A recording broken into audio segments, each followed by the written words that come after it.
Saya Indriani Valentina Rossi, NIM 202-111-160-311-449 dari kelompok 1C. Saya akan menjawab pertanyaan dari Adinda Putri Isnaini. Pertanyaannya, bagaimana cara kita sebagai pelaku pemasar dalam mendorong konsumen untuk membeli produk kita dan tidak membeli produk pesaing? Jawabannya, dengan cara produk harus berkualitas, menawarkan pada konsumen yang tepat, menggunakan bahasa yang mudah dimengerti, produk yang ditawarkan harus memiliki keunggulan, memberikan testimoni dari konsumen yang pernah membeli. Berikutnya saya akan menjawab pertanyaan dari Adinda Putri Pulansari. Pertanyaannya, mengapa suatu perusahaan perlu melakukan analisis terhadap perilaku konsumen? Jawabannya, memahami perilaku pelanggan bagi pemasar juga bertujuan agar pemasar tetap dapat memenuhi kebutuhan dan keinginan pelanggan, sehingga pelanggan mendapatkan kepuasan yang lebih besar dan berujung pada loyalitas pelanggan. Memahami perilaku konsumen merupakan bagian dari strategi pemasaran yang dilakukan oleh perusahaan. Baik, berikut saya akan menjawab pertanyaan dari Sawang Pulan Yulia Chandra. Pertanyaannya, mengapa perlu dilakukan strategi pemasaran yang tepat untuk menunjang keberhasilan pemasaran produk? Jawabannya, pemasaran sangat dibutuhkan agar produk yang Anda jual dapat lebih dikenal luas oleh masyarakat dan tentu saja mendapatkan banyak konsumen. Jika Anda tetap fokus pada hal yang satu ini, tentu saja penjualan Anda akan semakin meningkat. Assalamualaikum warahmatullahi wabarakatuh. Saya Diva Moldistia dari kelompok 1C ingin menjawab pertanyaan dari Siti Aminatus dengan NIM 476. Pertanyaannya, pada suatu perilaku terdapat unsur pengendalian. Apakah hal tersebut mengartikan bahwa produsen atau penjual dapat merubah perilaku konsumen di masa yang akan datang? Jelaskan alasan dan contohnya. Menurut saya bisa. Kalau produsen melakukan promosi dengan baik dan menarik, otomatis konsumen menjadi tertarik untuk membeli. Contohnya misalkan dalam perusahaan baju yang akan menjual produknya ke konsumen. Ketika konsumen yang awalnya tidak mau beli, lalu penjual mempromosikan lebih seperti mengunggulkan kualitas produknya, otomatis konsumen menjadi tertarik untuk membeli produk tersebut. Jadi yang awalnya konsumen tidak tertarik, berhubung dapat pengendalian berupa promosi dari penjual, otomatis konsumen menjadi tertarik dan membelinya. Izin menjawab pertanyaan dari Aulia Mawarda, NIM 437. Pertanyaannya, bagaimana seorang manajer dapat memanfaatkan perilaku konsumen untuk dapat menghasilkan output yang maksimal? Jadi dalam menjalankan suatu usahanya, manajer harus mampu memahami perilaku konsumen. Dengan mempelajari perilaku konsumen, manajer dapat mengambil suatu keputusan berdasarkan keadaan konsumen, yang mana keputusan tersebut diharapkan nantinya akan memudahkan dalam memasarkan produknya. Keputusan yang dimaksud misalnya seorang manajer menentukan produk unggulan apa yang harus diproduksi dengan jumlah banyak. Hal ini bisa dilihat dari perilaku konsumen, yaitu seberapa banyak konsumen mengkonsumsi produk tersebut. Selain itu, keputusan dalam memilih strategi pemasaran agar pemasaran produk berjalan dengan lancar dan mudah laku di pasaran.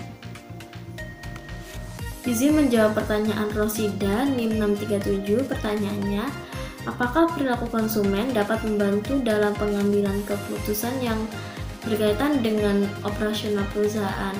Menurut saya bisa, seperti kayak misalkan saya menjual tas. Kalau konsumen tidak minat sama barang yang kita jual, otomatis kita harus mencari opsi produk lain untuk dijual, karena kalau gak gitu kita bakal rugi atau bangkrut, seperti itu.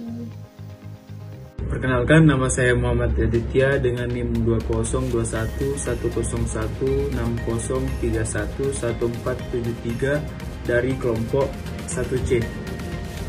Baik, selanjutnya saya akan menjawab pertanyaan dari Sonia dengan NIM 465. Bagaimana hubungan antara pengaruh dan kognisi, perilaku, dan lingkungan?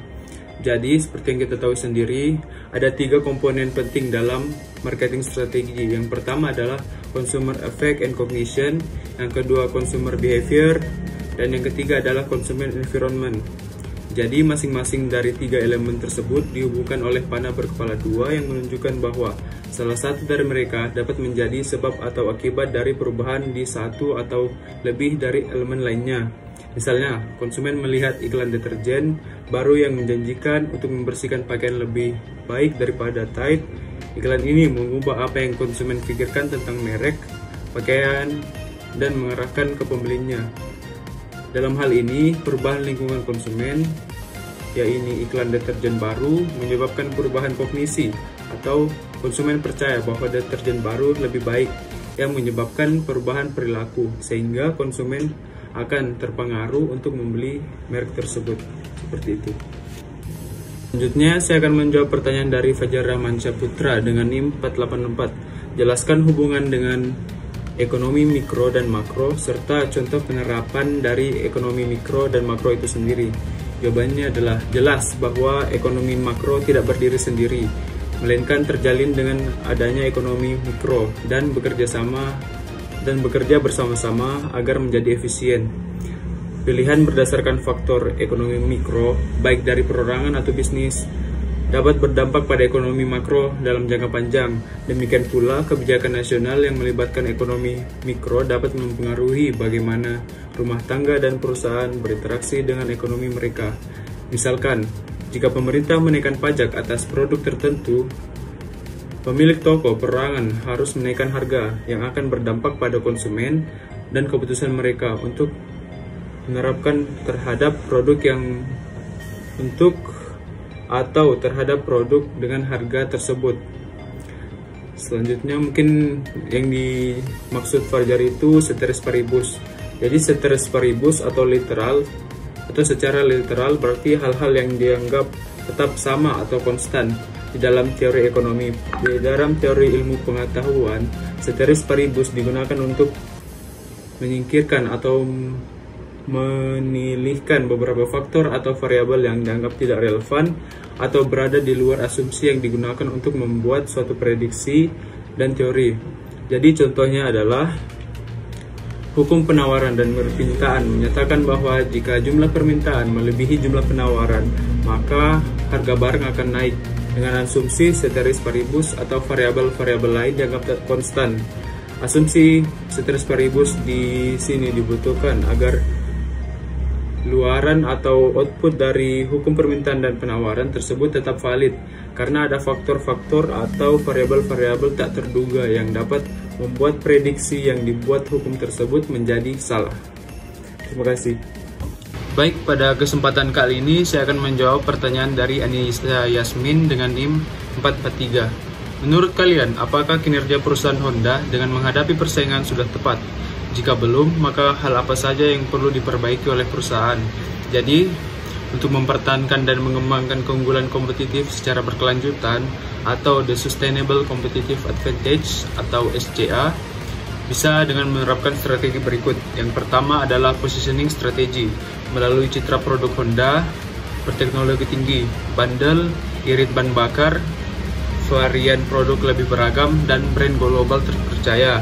Yang kedua adalah distribution strategi melalui showroom, bengkel resmi, dan gerai spare part yang tersebar di seluruh wilayah Indonesia dan cukup mudah ditemukan. Dan yang terakhir adalah pricing strategi yang menempatkan harga cukup tinggi dibandingkan pesaing untuk menunjukkan kepemimpinan pasar dan mutu produk Honda dengan memberikan jaminan atas produknya. Baik, selanjutnya saya akan menjawab pertanyaan dari Vira dengan NIM 436. Apa hubungannya antara perilaku konsumen dengan konsep pemasaran? Jadi, strategi pemasaran dan perilaku konsumen saling terikat satu sama lain. Karena strategi pemasaran biasanya diarahkan untuk meningkatkan frekuensi atau kemungkinan perilaku konsumen, seperti meningkatkan kunjungan pada toko tertentu atau pembelian terhadap suatu produk tertentu.